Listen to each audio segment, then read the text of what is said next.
누가복음 9장 10절에서 27절의 말씀입니다. 제가 가지고 있는 성경은 106페이지에 있습니다. 지금 말씀을 우리 교독할 때는 17절까지만 우리 같이 교독하시도록 하겠습니다. 누가복음 9장 10절에서 17절까지만 교독을 하겠습니다. 10절을 제가 읽겠습니다. 사도들이 돌아와 자기들이 행한 모든 것을 예수께 여쭈니 데리시고 따로 벳세다 하라 하는 고을로 떠나가셨으나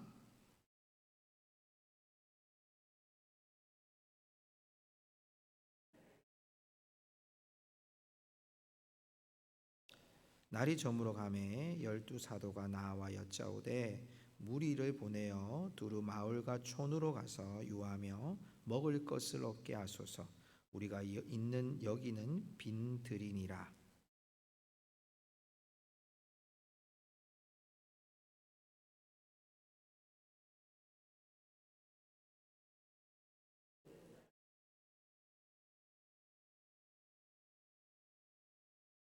이는 남자가 한 5,000명쯤 되밀어라. 제자들에게 이르시되 때를 지어 한 50명씩 앉히라 하시니 예수께서 떡 5개와 물고기 2마리를 가지사 하늘을 우러러 축사하시고 떼어 제자들에게 주어 무리에게 나누어 주게 하시니 12바구니에 거두니라. 아멘. 우리 이렇게 한번 인사할까요? 기도는 응답이 됩니다. 이렇게 한번 인사할까요? 시작. 기도는 응답이 됩니다. 아멘. 여러분, 우리 고성에 또 우리 영동 지역에 눈이 상당히 많이 왔어요. 그죠? 제가 상당히 많이 왔다는 것은 제 기준입니다. 왜냐하면 제가 태어나고 이렇게 눈을 많이 본 적은 처음인 것 같아요. 라고 이야기를 했더니 어떤 분이 목사님 이 정도는 항상 오면 이 정도 옵니다 이렇게 얘기하시더라고요. 고성 땅은. 그런데 눈이 많이 온 이유가 뭘까요? 여러분 알아보셨어요 혹시? 눈이 왜 이렇게 많이 왔을까요? 그걸 세상적인 기상적으로 보면 뭐 우리 바다 쪽에서 습설이라 그러더라고요. 물기가 상당히 많은 눈이 내렸다 이렇게 얘기하고요. 또 이렇게 지역에 계신 분들은 이 지역의 농사를 좀 올해는 잘 짓기 위해 주셨다라고 얘기를 하세요. 그런데 저는 이 눈이 오도록 기도한 2사람을 알고 있습니다. 신년 기도 제목에 그 기도 제목을 써라 했더니 초등학생이 요만한 쪽지에다가 하나님 올해는 눈싸움 할 수 있는 눈이 오게 해 주옵소서. 제가 특별히 축복 기도를 했어요. 그랬더니 애가 학교 가기 전에 하나님이 학교 가기 전에 오라고 3월 1일 날 쏟아진 거예요 여러분. 물론 저는 속초에 잠깐 갇혔다 오긴 했지만 제가 웃었습니다. 하나님 이 아이의 기도를 응답하셨군요. 근데 또 다른 분이요 저한테 그 기도 제목에는 없었어요. 근데 나중에 저한테 그러더라고요. 목사님 제가 눈 오는 거 한번 보고 싶었습니다.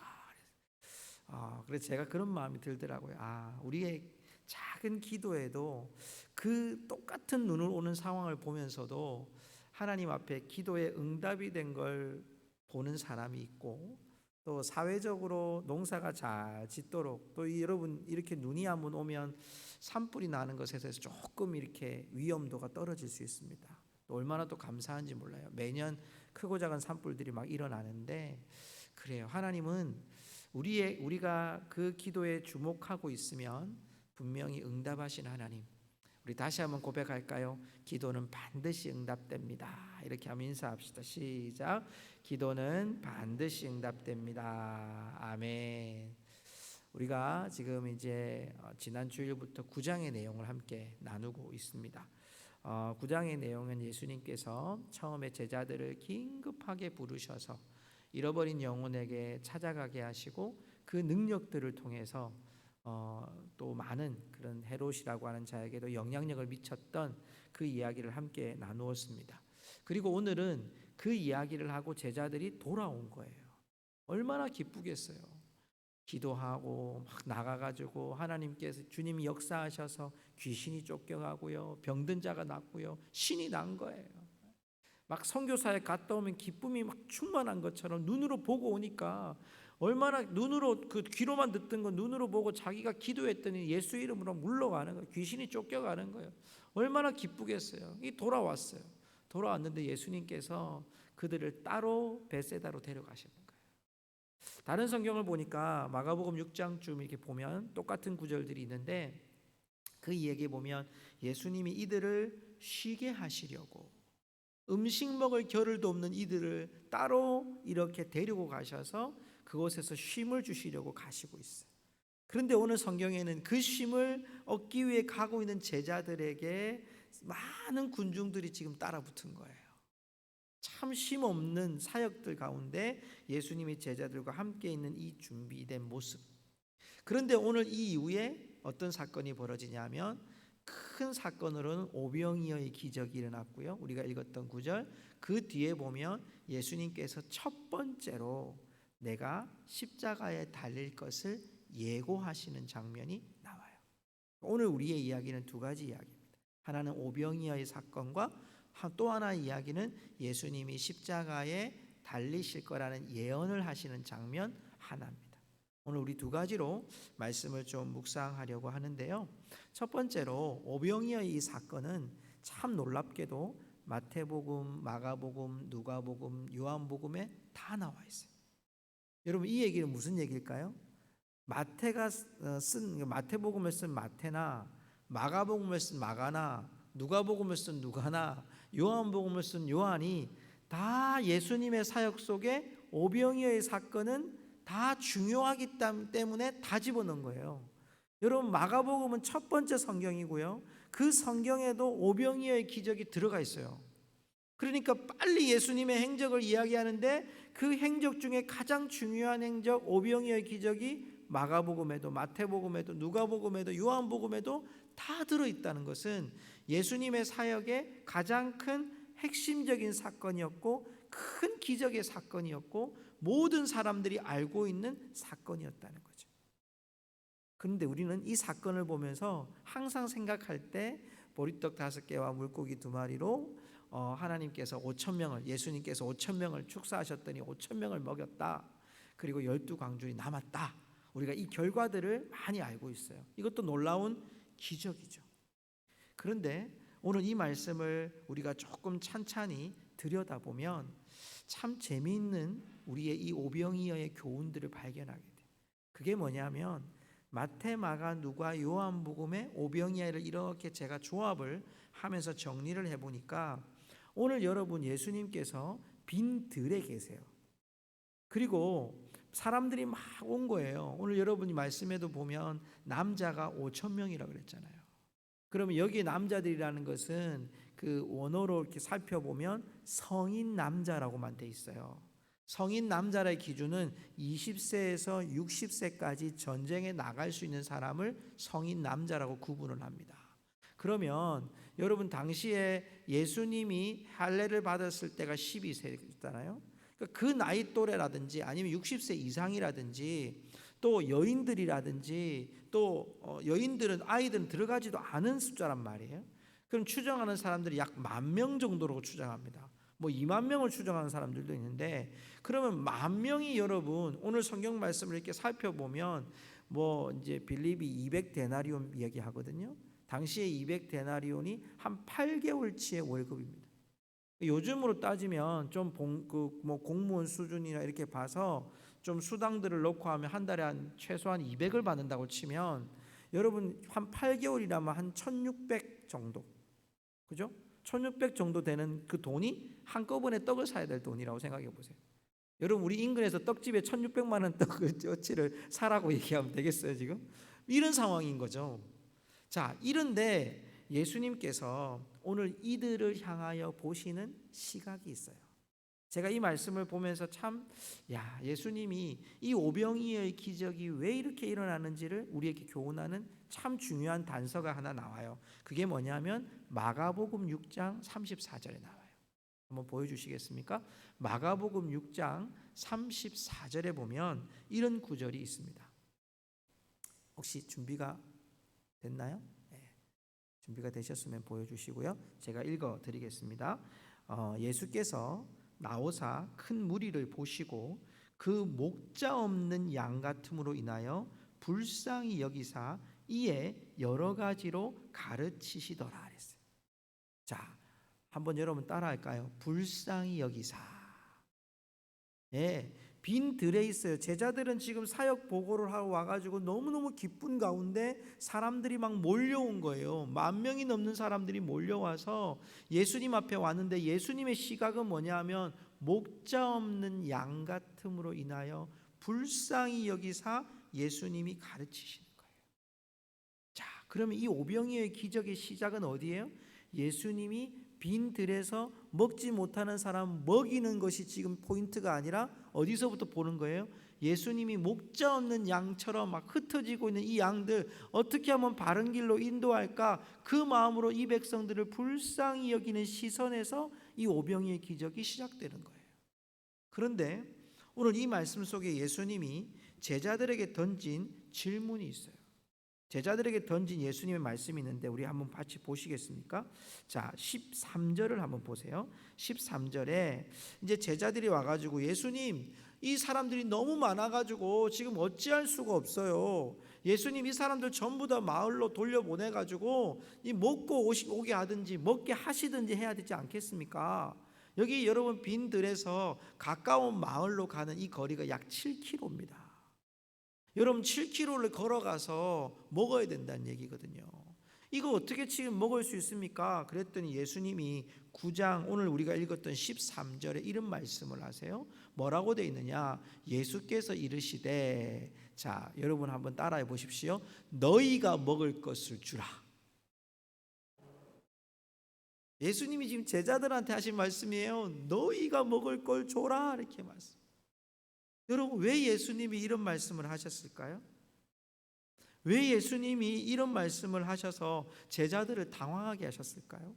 이게 마태복음, 마가복음, 누가복음에 다 나와요.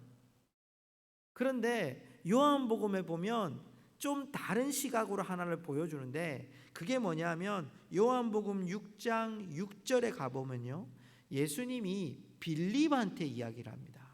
빌립한테 이 말씀을 하시면서 이렇게 말씀하심은 친히 어떻게 하실 것을 아시고 빌립을 시험코자 하심이라. 빌립에 대한 얘기를 하고 있지만 이 얘기는 마태, 마가, 누가, 요한을 우리가 다 조합해서 보면 예수님이 제자들에게 너희가 먹을 것을 주라, 이 말은 너희가 지금 책임지라 이런 뜻이 아니라 예수님이 지금 뭔가의 문제를 던진 거예요. 오병이어의 기적이 일어나기 전에 예수님이 문제를 던졌어요. 빌립이 6장 5절에서 7절까지의 말씀을 읽어보면 빌립에게 빌립아 이거 얼마만큼 들겠니? 라고 예수님이 물어보니까 빌립이 이제 시험코자 하는 걸 알고 빌립이 대답하는 거예요. 200데나리온 정도는 있어야 됩니다 라고 예수님께 얘기한 거예요. 28이 16, 1600만 원 정도의 돈을 들여서 한꺼번에 여러분 떡을 만들어 낼 수 있을까요? 그 사이에? 그리고 그걸 지금 옮겨와야 돼요. 여러분 이건 지금 말이 안 되는 일을 예수님께서 빌립한테 그걸 물어본 거예요. 근데 예수님이 지금 빌립한테 물어본 이유는 200데나리온이나 들겠다고 계산하라고 한 게 아니라 빌립에게 시험코자 하셨다. 영어 성경에도 보니까 테스트라고 분명히 나와 있어요. 그러면 여러분 시험이라는 말은 정답이 있다는 얘기잖아요. 제자들한테 너희가 먹을 것을 주라 이런 뜻은 물론 제자들에게 있는 것 가지고 줘라 이런 의미도 있겠지만 이 마태, 마가, 누가, 요한복음을 다 조합해서 이 말씀을 딱 보니까 이 말씀의 해답은 어디에 있냐면 너희가 먹을 것을 주라라고 하는 이 말 속에는 예수님이 원하셨던 답이 있었던 거예요. 자, 제자들이 이걸 함을 통해서 어떻게 합니까? 그 다음 말씀을 보십시오. 제자들이 오늘 9장 말씀 너희가 먹을 것을 주라 했더니 13절에 오늘 말씀 보니까 여기 떡 5개와 물고기 2마리밖에 없으니 라고 돼 있어요. 보리떡 5개와 물고기 2마리, 한 소년이 가져왔던 자기 한 끼의 식사였던 보리떡 5개와 물고기 2마리. 여러분 이걸 가지고 예수님이 어떻게 하는지를 보십시오. 자, 예수님께서 14절에 보니까 제자들에게 이르시되 때를 지어 한 50명쯤 앉히라. 자, 여러분 때를 지어 50명쯤 앉히면 5,000명이면 여러분 몇 명씩 앉혀야 되는 거예요? 여러분 100팀을 앉혀야 돼요. 100팀을. 근데 10,000명이면 200팀을 앉혀야 돼요. 거기다가 보리떡 5개와 물고기 2마리. 제가 이 말씀 묵상하다가 꼭 천국 가서 물어봐야 되겠다 생각했어요. 여러분 궁금하지 않으세요? 보리떡 5개를 여러분 150명씩 나눠주면 떡 1개 주면 떡이 바로 생겼을까요? 아니면 그 떡이 부풀었을까요? 물고기를 줬는데 물고기가 다시 생겼을까요? 아니면 물고기가 이따만큼 커졌을까요? 전 갑자기 어린아이 같은 마음이 들어가지고 고민이 되더라고요. 이게 지금 떼줬으면 다시 살이 붙는 걸까? 아니면 떡을 떼주는 순간에 떡이 갑자기 커진 걸까? 이런 생각이 막 들더라고요. 그런데 여러분 그걸 떼줬을 때 이 지금 예수님께서 50씩 다 앉히라 하시고 예수님이 하신 일은 무리들을 향하여 하늘을 우러러 축사하신 거죠. 성도 여러분, 처음 시작이 뭐였어요? 목자 없는 양같이, 양 같음을 인하여 예수님이 불쌍히 여기사 긍휼히 여기사 그들이 방황하고 있는 이 모습 보시고 예수님이 가르치시고 그리고 이들을 지금 먹이시는 예수님의 모습. 오늘 보리떡 5개와 물고기 2마리의 오병이어의 기적에 우리에게 요구하시는, 우리에게 요청하시는 결과는 뭐냐면, 오늘 여러분이 누가가 데오빌로에게 이 이야기를 하면서 예수님의 어떤 모습을 보여주고 싶었을까요? 여러분, 오병이어의 기적은 우리에게 결과입니다. 우리의 삶에도 이런 역사가 일어나기를 우리는 소망합니다. 그러나 더 중요한 것은 뭘까요? 이 오병이어의 기적을 통해서 이 백성들을 긍휼히 여기시고 우리의 영혼과 우리의 육신의 굶주림을 해결해 가시는, 우리를 그 굶주림을 채워 가시는 하나님의 능력.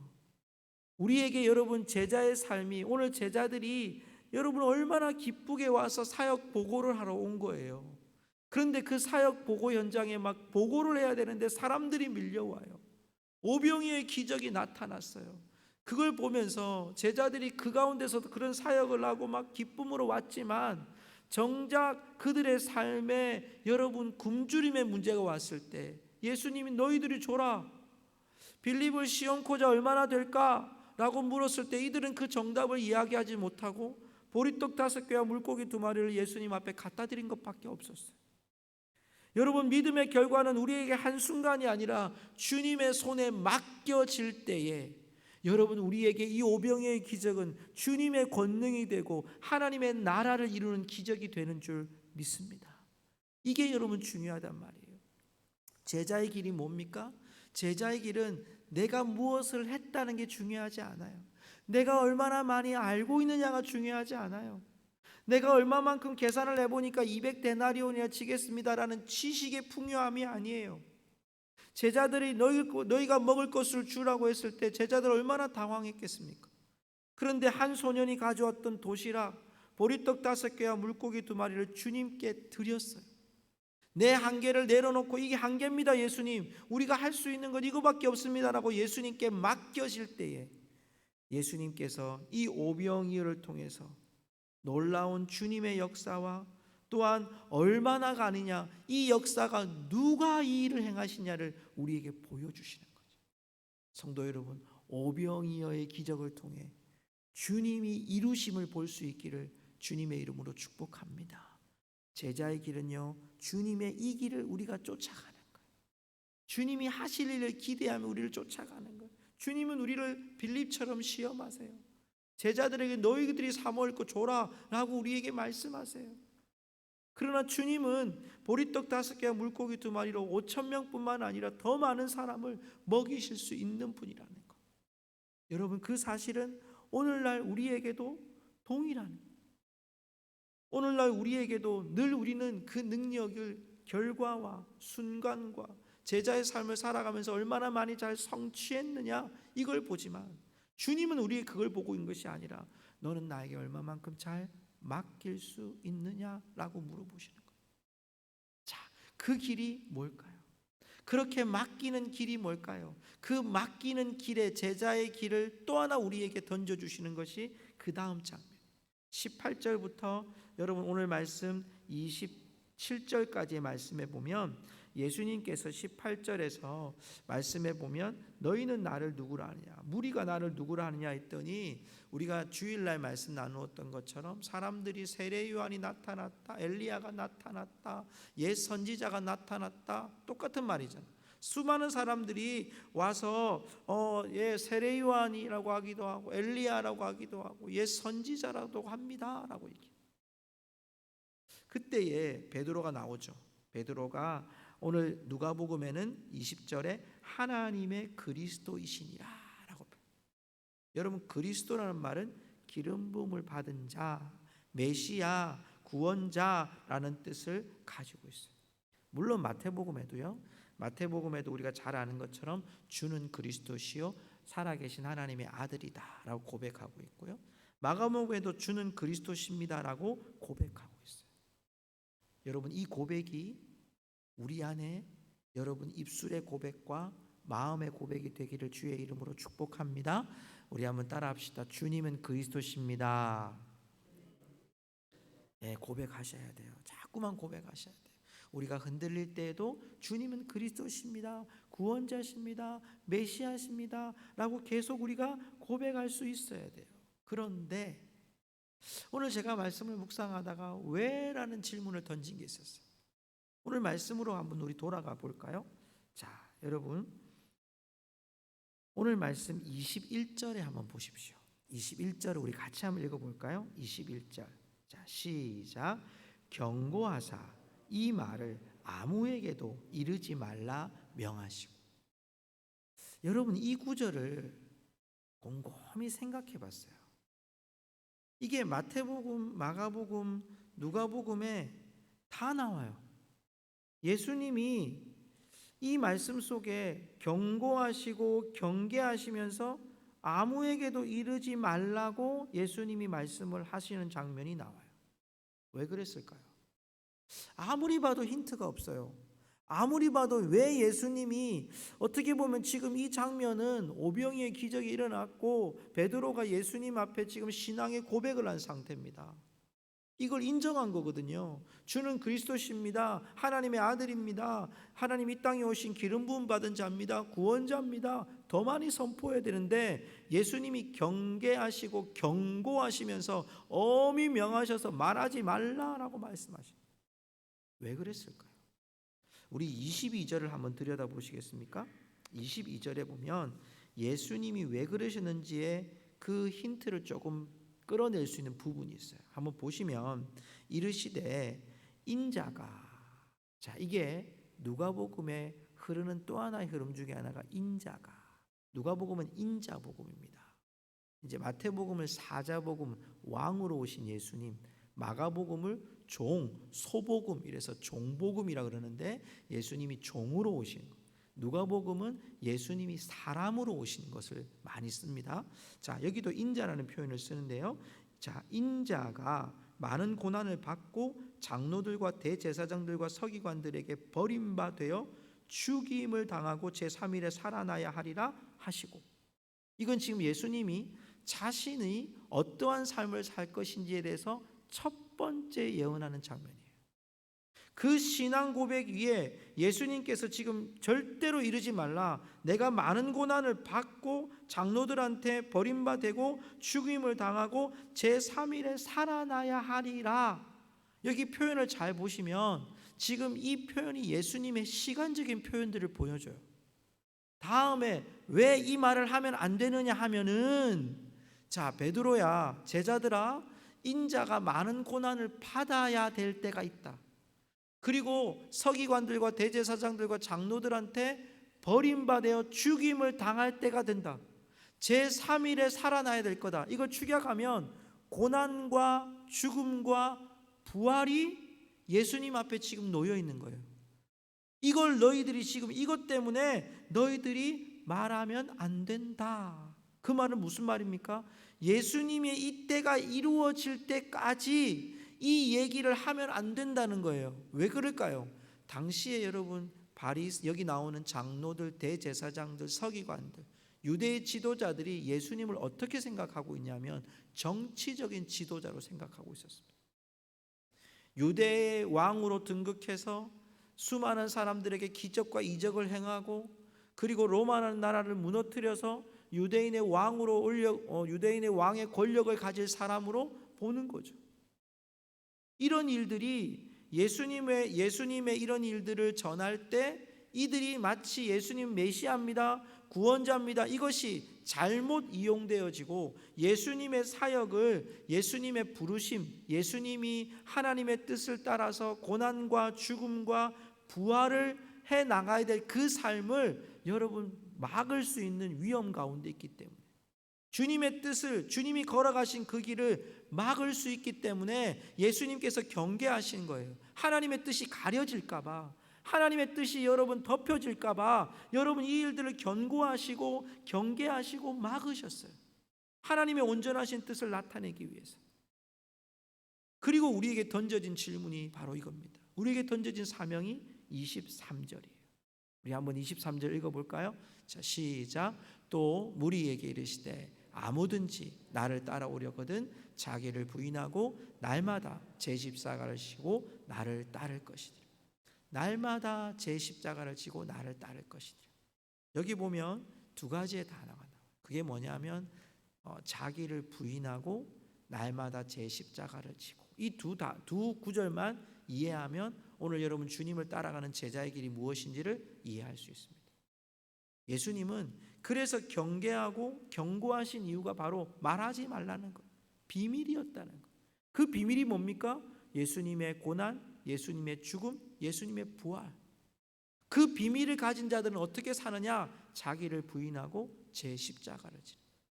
여러분, 자기 부인이라는 것을 좀 쉽게 말씀드리면, 자기 부인이라는 뜻은 내가 나를 통치하는 것을 내려놓는 것. 내 자신은 이제 주님께 속한 자입니다. 주님께 붙들린 자입니다. 주님의 이름 앞에 내가 서 있는 자입니다. 내 자신은 없습니다라고 고백하는 게 내 자신을 부인하는 거예요. 또 하나, 날마다 제 십자가를 진다, 이 표현은 무엇입니까? 주님의 고난과 죽음과 부활을 내가 따라가겠습니다. 여러분, 예수 그리스도의 비밀을 맡은 자들이 누굽니까? 저와 여러분들이거든요. 저와 여러분들에게 비밀은 뭡니까? 주님께서 이 땅에 오셔서 고난과 죽음과 부활의 영광을 받으신 그 예수님을 하나님의 나라로 품고 있는 자들이에요. 그러한 자들이 이 땅 가운데 살아갈 때 내 자신을 부인할 수밖에 없어요. 왜냐하면 내 안에 하나님의 나라가 통치하니까. 하나님께서 내게 주신 이 십자가의 삶을 살아가야 하니까. 그것이 우리에게 비밀을 가진 자의 모습이라고 말씀하고 있는 거죠. 주님의 길을, 또 주님이 가셨던 그 길을 우리가 따라가는 거예요. 그래서 오늘 26절에 보면 주님께서 이런 말씀을 하세요. 누구든지 나와 내 말을 부끄러워하면 인자도 자기와 아버지의 거룩한 천사들의 영광으로 올 때에 그 사람을 부끄러워하리라. 우리가 여러분 이 세상에 살아가는 사명, 내 자신을 부인하고 내 몫에 태인 십자가를 지고 가는 것. 여러분, 내 몫에 태인 십자가가 무엇입니까? 내가 주님을 따라가고자 할 때 내 자신을 부인하고 내 안에 계시는 예수님이 나를 계속해서 다스리는 것에 대해서 내 삶이 주님 앞에 맡겨지는 거예요. 마치 보리떡 5개와 물고기 2마리를 가지고 예수님 앞에 가는 것처럼, 주님, 내 자신은 이거밖에 안 되는 한계점에 있지만 주님 나를 다스려 주십시오. 주님 나를 이끌어 주십시오. 주님 나를 인도해 주십시오. 그래서 내 자신을 버리는 거예요. 주님, 내가 좀 지금 돈 버는 일에 내가 조금 더 있다가 갈게요. 아니면 내가 요거 좀 더 일하고 예수님 따라갈게요. 지금 이게 우선순위거든요. 요거 좀 먼저 하고 갈게요. 이게 아니라 주님을 따라가는 그 길 앞에서 주님이 원하시면 내 보리떡 5개, 물고기 2마리로 드리고 내 삶에 내 몫에 태인 십자가를 지고 가는 거예요. 뭐 내 이웃이나 내 사람이나 이것이 아니라 내가 주님의 뒤를 쫓아가려고 하니까 내가 주님의 뒤를 쫓아가려고 내게 주신 은사를 붙들고 가기도 하고 사명을 붙들고 가기도 하고 내 생명을 다할 때까지 내 자신을 내려놓고 주님의 길을 쫓아가는 거예요. 그래서 그것이 내게 부끄럽지 않은 거예요. 주님을 따라가는 일 때문에 내가 좀 궁핍해져도 지더라도 부끄러워하지 않는 거예요. 주님을 따라가는 일이 내게 즐거운 일이기 때문에. 여러분, 우리가 그 주님을 따라가는 일이 우리 속에서 한 발 한 발 가는 그 길이 우리에게 왜 여러분 쉬운 길만 있겠습니까? 어려운 길도 있죠. 힘든 일도 있죠. 제가 어제 우리 눈이 많이 올 때 이렇게 속초 부근에서 이렇게 여러분 이렇게 뉴스에 보면 한 7시간, 8시간 갇혔다고 얘기하잖아요. 저는 속초 IC를 들어오는 거 2km 남겨놓고 2시간을 막 있었어요. 눈은 계속 내리는데 차는 안 빠지고 옆에 차들도 없고 지금 난리가 난 상황이었어요. 그런데 제 마음에 이렇게 믿는 구석이 하나 있었어요. 그게 뭐냐면 이건 우리 신앙적인 믿음이 아니라 제가 계속 들었던 얘기가 있었어요. 눈이 많이 올 때는 속초보다는 고성이 훨씬 낫다. 빨리 치워준다고 하더라. 들은 건 있어가지고. 그래 제가 속초를 빨리 빠져나왔으면 좋겠다. 그래 2시간 있다가 나왔어요. 정말 근근히 해가지고 속초를 딱 빠져나왔어요. 그래서 고성군으로 들어오는 길에 딱 들어오는 순간에 갑자기 안심이 되는 거예요. 그러면서 길이 있잖아요. 정말 잘 닦여 있는 거예요.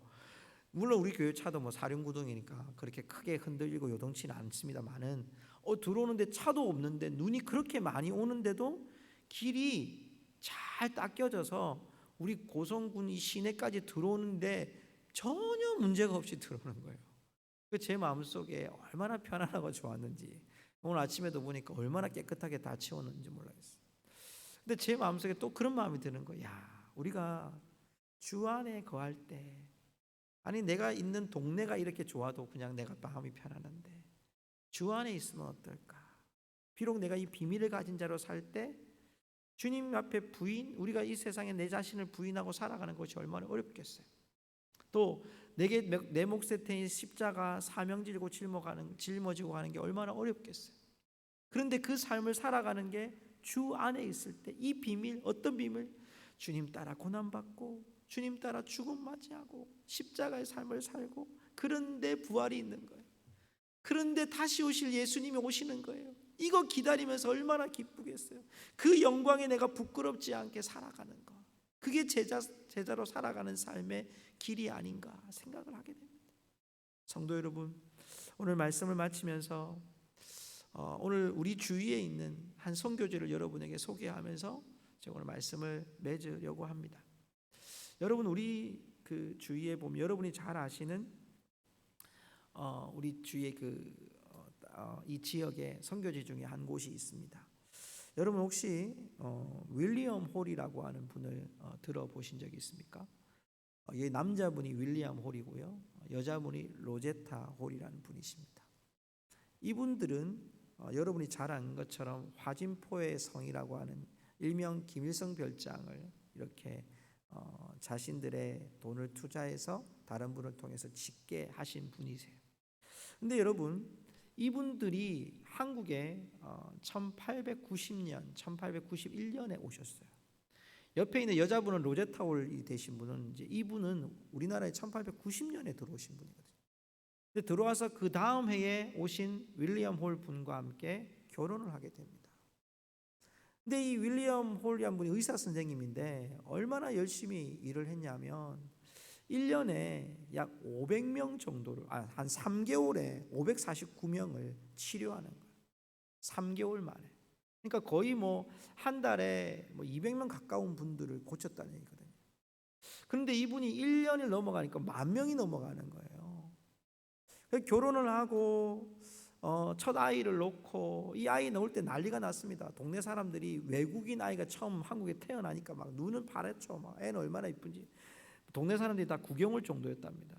근데 이런 가정에서 이렇게 살다가 남편인 이 윌리엄 홀이요, 이질로 죽음을 맞이하게 됩니다. 둘째 아이를 임신한 상태에서 남편이 죽고 난 다음에 이 로제타 홀 분이 이제 아이도 출산해야 되니까 다시 미국으로 간 거예요. 근데 미국으로 갈 때 이분이 갔다가 그냥 거기 있어도 누가 뭐라고 하겠어요? 남편이 순교에 있는데. 그런데 이분이 두 아이가 출산을 했단 말이에요. 두 번째는 딸이 출산을 했습니다. 그럼 아들하고 딸하고 어떻게 미국에 사는 게 훨씬 낫지 않아요? 그런데 이분들이 다시 한국으로 옵니다. 이 로제타 홀이라고 하는 부인이 남편 돌아가신 그 자리 평양으로 이분들이 다시 파송받아 가지고 아들 딸 데리고 한국으로 오는 거예요. 이게 말이 됩니까, 여러분? 여러분, 그래서 낳은 아들이 누구냐면 셔우드 홀입니다. 네, 이게 지금 가족 사진이거든요. 아들이 셔우드 홀이고 밑에 딸이 있는데요.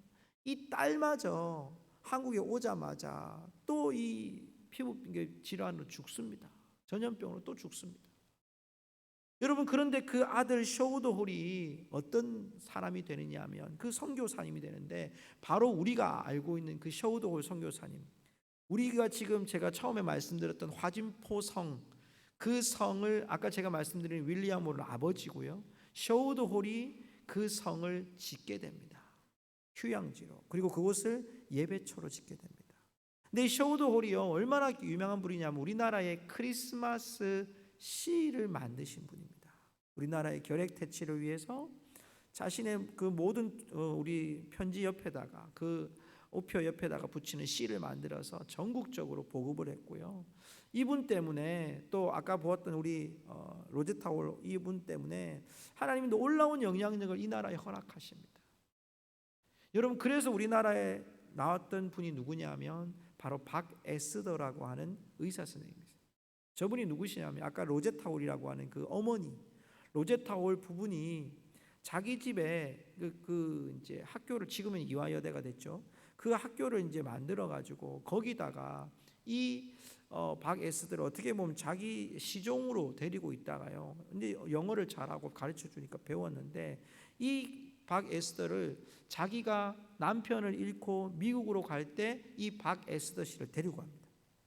그리고 미국에 가서 결혼도 시키고 의사도 만들어서 한국 최초의 여자 의사로 박에스더 여러분 의사를 한국으로 다시 파송하게 됩니다.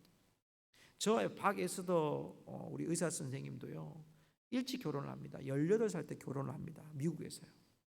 근데 한국에 돌아와 가지고 이분이 유학 갔다가 돌아와서 약 한 10년 정도 우리나라에 사역하다가 저분도 34살에 죽음을 맞이합니다. 참 로제타 홀 이 가정 안에 죽음이라는 시련이 너무나도 많다는 거예요. 그런데 하나님께서 이것을 통해서 셔우드 홀 선교사님을 통해 이런 후대의 놀라운 일들을 벌이고요, 또한 로제타 홀 선교사님을 통해서 지금의 우리나라의 맹인학교, 최초의 맹인학교도 이 로제타 홀 선교사님 통해서 우리나라에 일어나게 됩니다. 그게 서울에 있는 정의여고라고 하는 곳에서 시작되긴 했는데, 여러분, 그런 역사를 통해서 지금 우리가 우리 동네에 있는 여러분 소위 말하는 김일성 별장이라고 하는 화진포성이 만들어집니다. 아마 한두 번 다 가보셨을 거라 생각합니다. 지금도 저 2층에 가면 셔우드 홀 선교사님에 대한 일대기가 영상으로 계속해서 여러분 개관할 때부터 폐관할 때까지 계속 보여집니다. 그분들이 어떤 일을 했는지. 왜냐하면 저 성을 그 선교사님 가정이 지었기 때문에. 놀랍게도 우리나라가 6.25 동란을 맞이하기 직전에 이 고성 땅이 다 북쪽 땅이었지 않습니까? 그때의 그 휴양지로 이곳을 여러분 선교의 그런 예배당으로 그 로제타 여기 셔우드 홀 선교사님의 가정이 또 선교사님들을 모아놓고 예배하는 처소였다는 겁니다. 남들은 관광지지만 여러분은 그곳을 예배했던 곳이라고 보시면 너무나도 귀하다고 생각합니다. 이게 시각이 다른 거죠. 말씀을 맺습니다. 여러분, 예수님을 따르는 길 가운데 제자로 살아갔던 우리 저분들의 모습들을 보면 어떠하십니까? 어떻게 보면 여러분, 우리의 인생에 왜 한국이라는 땅에 왔을까요? 와서 여러분 다 잘 돼야 되는 거 아니에요? 형통해야 되는 거 아니에요? 남편이 죽어요. 딸이 죽어요. 그럼에도 불구하고 다시 이 땅을 사랑했던 저들은 정말 주님의 길이 무엇인지를 알고 쫓아갔던 거죠. 여러분, 우리 안에 품은 비밀, 그 비밀이 무엇입니까? 그리스도의 고난, 그분의 십자가의 죽음, 그리고 부활, 그 부활의 삶을 우리가 지금 따라가는 것이 제자의 삶이라는 겁니다. 오늘도 저와 여러분의 삶의 현장에서 이 제자됨의 삶을 함께 동일하게 주님의 고난과 죽음과 부활을 가슴에 품고 이 비밀을 가진 자로 주님이 오시는 그날까지 이 길을 묵묵히 걸어가는 우리 성도들 되시기를 주의 이름으로 축복합니다. 기도하겠습니다.